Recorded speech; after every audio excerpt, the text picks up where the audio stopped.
எல்லோருக்கும் வணக்கம்.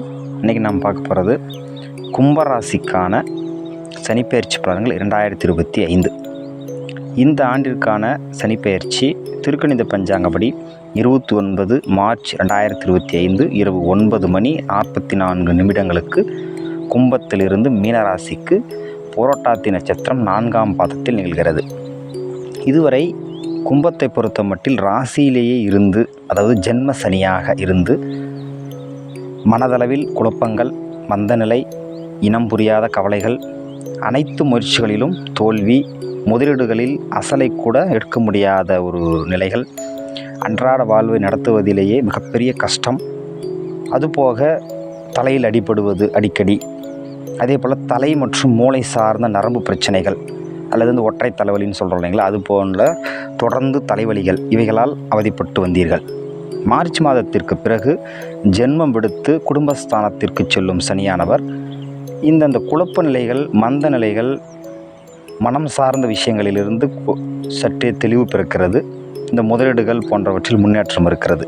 அதே சமயம் 2ஆம் இடம் என்பதும் ஒரு சுப அமைப்பு அல்ல. 7 சனியினுடைய கடைசி பகுதி அல்லவா. அப்போ வாக்கில் கடுமை இருக்கும். கோபத்தில் வார்த்தையை விடாதீர்கள், அல்லது பேசாமல் இருப்பது, கோபம் வரும்போது பேசாமல் இருப்பது நல்லது. குடும்பத்தில் ஏற்கனவே ஆரம்பித்த பிரச்சனை தீர்வு காணாமல் குடும்பத்திற்கு அப்பாற்பட்டவர்களால் மேலும் அந்த பிரச்சனை பெரிதாகக்கூடிய வாய்ப்புகளை காட்டுகிறது. தனவரவுகளில் தடைகள் உண்டாகும், லாபத்தில் குறைவு இருக்கும். எளிதாக செரிக்கக்கூடிய உணவுகளை எடுத்துக்கொள்ளுங்கள், இல்லையேல் வயிறு மற்றும் செரிமானம் சார்ந்த பிரச்சனைகள் வருவதாக காட்டுகிறது. அதே போல் முகத்தில் தழும்புகள், வடுக்கள் உண்டாகும். அதே போல் பற்கள் பிரச்சனை, ரூட் கர்னல் பண்ணுறது, அல்லது பல்லு சொத்தையாகி அதை பிடுங்குவது போன்ற பிரச்சனைகள்லாம் வரும். அதற்கு தகுந்தாற்போல் நீங்கள் அந்த வாழ்க்கை பாதையை அமைத்து கொள்ளுங்கள். அதே போல் கல்வியில் தடைகள் உண்டாகும், சம்பந்திகளிடையே மனக்கசப்புகள் உண்டாகும், பேச்சில் நிதானம் தேவை. அதை நம்ம முன்னாடி சொல்லிட்டோம். இது சனியானவர் 2ஆம் இடத்தில் கால் பதிப்பதால் ஏற்படக்கூடிய அந்த பிரச்சனைகள் அப்படின்னு நம்ம சொல்கிறோம். சரி, அங்கிருந்து கொண்டு அவருடைய பார்வைகள் 3 பார்வைகள் இருக்கு இல்லையா. அப்போ அந்த பார்வைகளால் என்னென்ன மாற்றங்கள் நிகழ்கிறது அப்படின்னு பார்த்தோம்னா, 4இல் அவருடைய பார்வை பதிகிறது. பூர்வீக சொத்தில் பிரச்சனைகள் இருக்கும், கொடுக்கல் வாங்கலில் பிரச்சனைகள் இருக்கும். ஆகவே அவசரமின்றி அல்லது அத்தியாவசியமின்றி யாருக்கும் கொடுக்கல் வாங்கல் வேண்டாம். அதே போல் கால்நடை வளர்ப்பவர்களுக்கு நோய் மேலாண்மை அவசியம் தெரிந்திருக்க வேண்டும், இல்லையேல் அதில் நஷ்டத்தை காட்டுகிறது. கவனமாக இருந்து கொள்ளுங்கள். 8ஆம் இடத்தில் அவருடைய பார்வை பதிகிறது. சிறு மற்றும் பெரு விபத்துகளை இது காட்டுகிறது.